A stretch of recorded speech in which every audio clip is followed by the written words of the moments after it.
வணக்கம் நண்பர்களே. பகுதி 1ல் லைஃப்பில் சக்ஸஸ் ஆகிறதுக்கு தேவையான மைண்ட் செட், அதாவது பாசிட்டிவ் மைண்ட் செட்டை பற்றி பார்த்தோம்.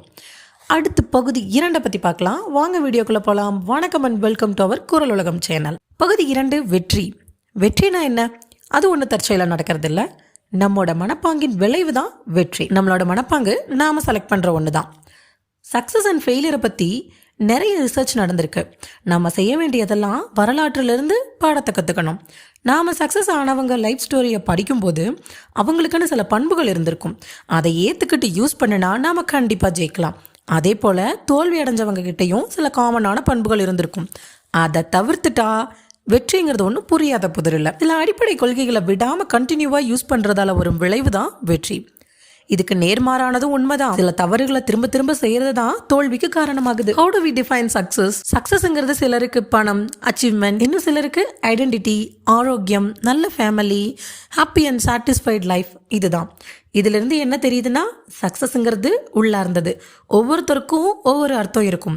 உங்களை பொறுத்தவரை எதை சக்ஸஸ்ன்னு நீங்கள் நினைக்கிறீங்கன்னு கமெண்ட்டில் சொல்லுங்கள். ஏர் நைட்டிங்கேல் என்ன சொல்கிறாங்கன்னா, மதிப்பு வாய்ந்த இலக்கை படிப்படியாக அடைதலே வெற்றியாகும் அப்படின்னு சொல்கிறாங்க. வெற்றிங்கிறது ஒரு பயணமே தவிர சேர்ற இடம் இல்லை. ஏன்னா ஒரு அச்சீவ்மெண்ட் முடித்ததும் அடுத்தது நோக்கி நம்ம போயிட்டே இருப்போம்.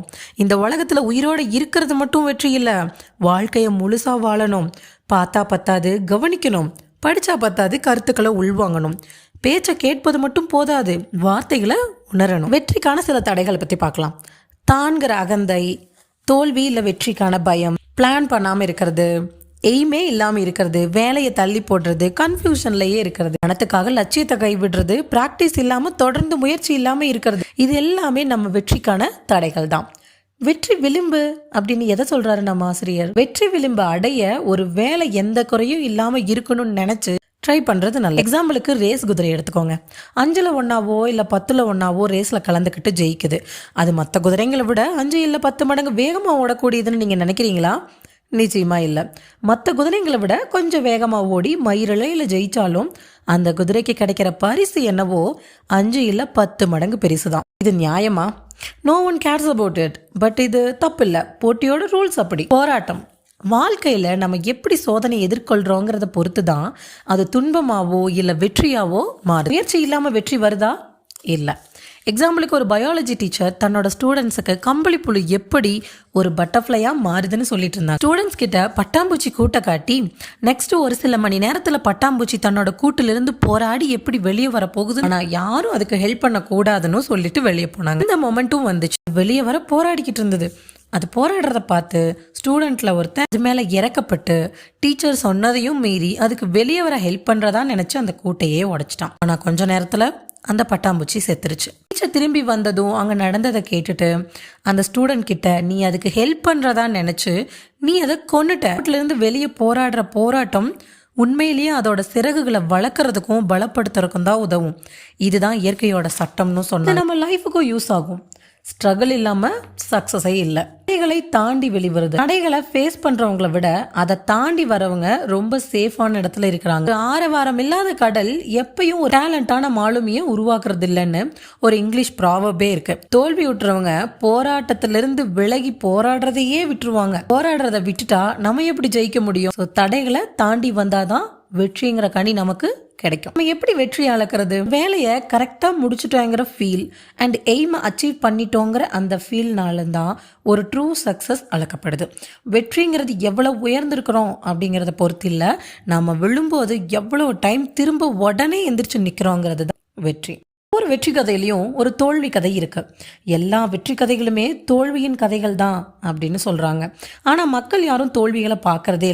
மேலோட்டமா பார்த்துட்டு அவங்களோட ஒன் சைடை படிச்சுட்டு அவர் அதிர்ஷ்டசாலின்னு சொல்லிட்டு போயிடுறாங்க. அந்த டைம்ல மட்டும் அவர் இருந்திருக்கணும். வால்ட் டிஸ்னியை பற்றி நமக்கெல்லாம் தெரியும்.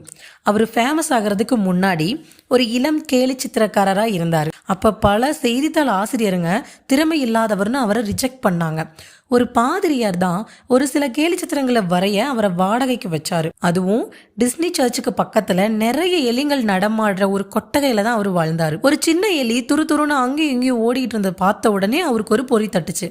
அதுதான் மிக்கி மவுஸோட தொடக்கம். சக்சஸ்ஃபுல் பர்சன் எப்பயும் பர்ஃபெக்டான காரியங்களை செய்கிறவங்க இல்லை, சாதாரண வேலைகளை கூட பெர்ஃபெக்டா செய்யறவங்க. ஹென்ரி ஃபோர்ட் தான் தயாரிச்ச ஃபர்ஸ்ட் கார்லயே பேக் கியரை வைக்கவே மறந்துட்டாரு.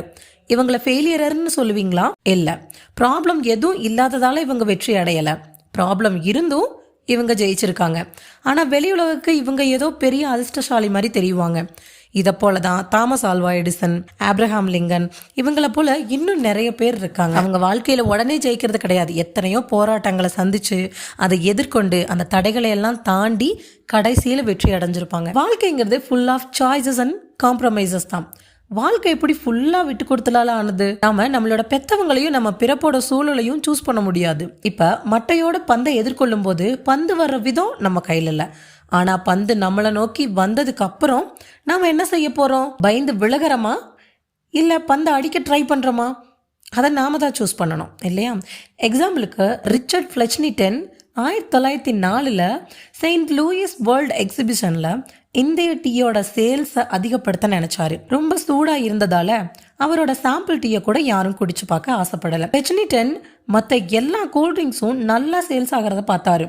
தான் டீயை ஆற வச்சு சர்க்கரை போட்டு கலந்து விற்கலான்னு ஒரு ஐடியா வந்துச்சு. அப்படியே அதையும் செஞ்சாரு. மக்களும் அதை லைக் பண்ணாங்க. அதுதான் உலகத்துக்கு குளிர்ந்த டீயை ஃபர்ஸ்ட் இன்ட்ரோ பண்ணின நிகழ்ச்சி. Qualities that make a person successful.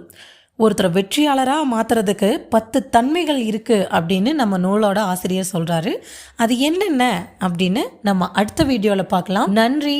உங்களுக்கு பிடிச்சிருந்ததுன்னா லைக் பண்ணுங்கள், ஷேர் பண்ணுங்கள் and subscribe to our channel.